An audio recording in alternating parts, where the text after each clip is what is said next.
Kuwa wa kwanza kusubscribe, kulike, kucomment na kushare. Kisha bonyeza alama ya kengele kwa habari kemkem. Tanza TV, popote tunakufikia.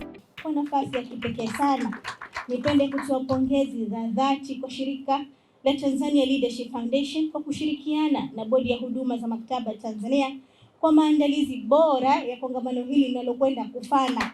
Kwa hakika juhudi zenu zina mchango mkubwa mno katika kukuza uongozi bora na maendeleo ya jamii. Ndugu washiriki, nimejulishwa kuwa kongamano la Women in Uongozi Forum kwa mwaka huu linafanyika chini ya kauli mbiu isemayo wanawake katika uongozi, kuunda mustakabali wa pamoja.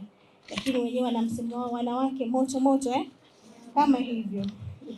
Kauli mbiu hii inaakisi kwa kina umuhimu na ushiriki wa wanawake katika kuunda mustakabali wa taifa letu katika nyanja mbalimbali za maendeleo ya kijamii, kiuchumi na kisiasa.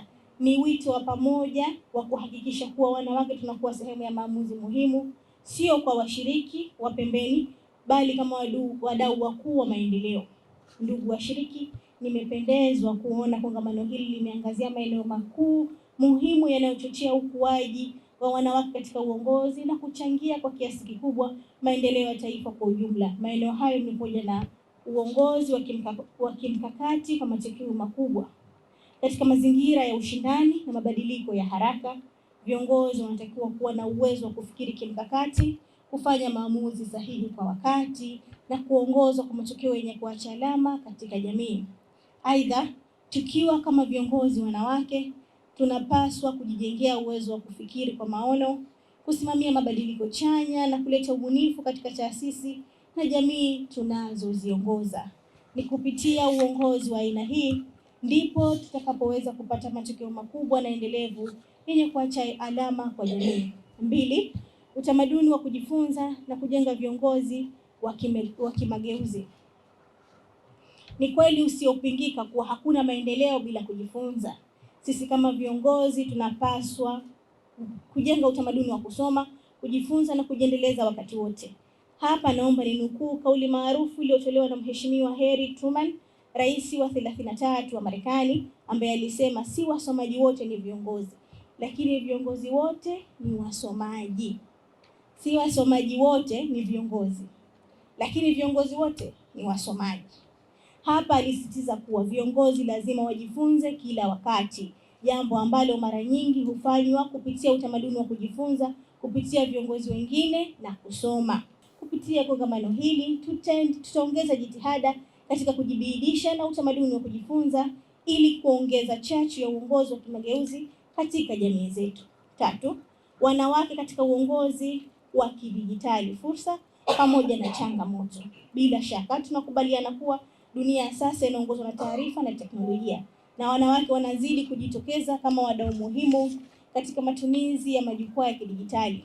Wanawake tunapaswa kuwa mstari wa mbele katika kutumia mitandao ya kijamii na teknolojia kama nyenzo ya maendeleo, mawasiliano na ujasiriamali. Hata hivyo, pamoja na fursa hizo, bado kuna changamoto zinazoambatana na maendeleo ya sayansi na teknolojia kidijitali, zikiwemo taarifa potofu, unyanyasaji wa mtandaoni, udukuzi na ukosefu wa usalama wa kidijitali. Changamoto hizi mara nyingi huwaathiri wanawake kwa kiwango kikubwa zaidi. Hilo lote tunajua. Hivyo ni muhimu kuandaa wanawake kuwa viongozi na watetezi wa maadili katika majukwaa ya kidijitali. Hili linaweza kufikiwa kupitia elimu ya usalama mtandaoni, kukuza uwezo wa kuchambua na kutumia taarifa sahihi, pamoja na kuhamasisha matumizi chanya na yenye tija ya teknolojia. 4. Uongozi binafsi na uhuru wa kiuchumi. Uongozi huanza na mtu binafsi. Ujue kwamba mimi ndani yangu nataka kuwa kiongozi. Hatakiwi mtu mwingine akwambia iwe ziada, lakini wewe mwenyewe unajua kabisa mimi ni kiongozi kabla ya yoyote. Na ni muhimu kila mwanamke kuwa na maono, nidhamu na malengo ya maisha hata kama sio kiongozi. Hizi ni principles 3 muhimu: maono, nidhamu na malengo ya maisha hata kama sio kiongozi. Kadhalika, uhuru wa kipato unampa mwanamke uwezo wa kufanya maamuzi huru na kuchangia kikamilifu katika maendeleo ya familia na jamii. Hivyo ni muhimu kuwekeza, kupanga fedha na kutumia fursa zilizopo kujikwamua kiuchumi. Ndugu washiriki, serikali ya awamu ya 6 chini ya Daktari Samia Suluhu Hassan imeendelea kutambua, kuthamini na kuwekeza katika makundi maalum ikiwemo vijana na wanawake kama rasilimali muhimu kabisa ya taifa. Kupitia sera, mikakati na programu mbalimbali za uwezeshaji wa wanawake, tunatambua kwa dhati mchango wa wanawake katika kuimarisha uongozi, kukuza uchumi na kuleta maendeleo endelevu ya taifa letu. Kwa kutambua kwamba wanawake na vijana ni sehemu kubwa ya idadi ya watu na ni nguzo muhimu katika maendeleo ya kijamii na kiuchumi, Dira ya Taifa ya Maendeleo ya 2050 imeweka kipaumbele cha ushiriki wa makundi maalum ikiwemo wanawake, vijana na watu wenye ulemavu katika maendeleo kwa kutumia vipaji, uwezo na ari yao katika kufanikisha ukuaji wa kiuchumi na maendeleo. Ni matumaini yangu kuwa kongamano hili la Women Uongozi Forum litakuwa chachu ya mafunzo, maazimio na mikakati madhubuti ya pamoja itakayowawezesha wanawake kujenga uwezo wao wa kiuongozi na kushiriki kikamilifu katika kuunda mustakabali wa taifa letu. Niseme nimefurahi sana kuona wasichana wetu wadogo wazuri wakijiengage katika masuala positive na productive kwa ustawi wa fikra zao kama hizi. Hongereni sana.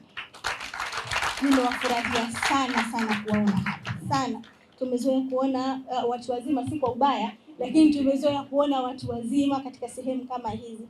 Kuona mabinti wazuri wadogo wakiwa katika sehemu kama hizi inatia sana hamasa na faraja. Niwapongeze taasisi ya Tanzania Leadership Foundation, lakini vile vile bodi ya maktaba kwa kuweza kufacilitate jambo hili na kuwaleta wasichana hawa. Nimewafurahia sana. Lakini pia niwape heko bodi ya huduma za maktaba Tanzania kwa kupokea umuhimu wa kushirikiana na Tanzania Leadership Foundation kwa kufanya hili na kulifanyia hapa pia maktaba. Ni aghlab masuala ya wanawake kujihusisha na mambo ya maktaba. Sijawahi kuona, ni aghlab kabisa. Aghlab kwa Kiswahili chepesi tunasema ni mara chache, ni nadra sana kuona habari kama hizi. Lakini Tanzania Leadership Foundation imeona umuhimu wa kufanyia hapa, na hii ni very impressive move, na niwaambie tu mimi ni mpenzi wa vitabu, na insha Allah Mungu akileta rehema zake, tukijaliwa mwaka kesho mwezi Machi, insha Allah tutawaalika wasichana wetu hao na Tanzania Leadership Foundation na bodi pia kuzindua kitabu chetu ambacho mimi mwenyewe nimekiandika insha Allah. Na nimewahi pia kuandika kitabu nikiwa na mdogo na miaka labda 21 cha dini, lakini ambacho kitakuwa ni inspiring book inshallah. Kuwa wa kwanza kusubscribe, kulike, kucomment na kushare, kisha bonyeza alama ya kengele kwa habari KemKem Tanza TV, popote tunakufikia.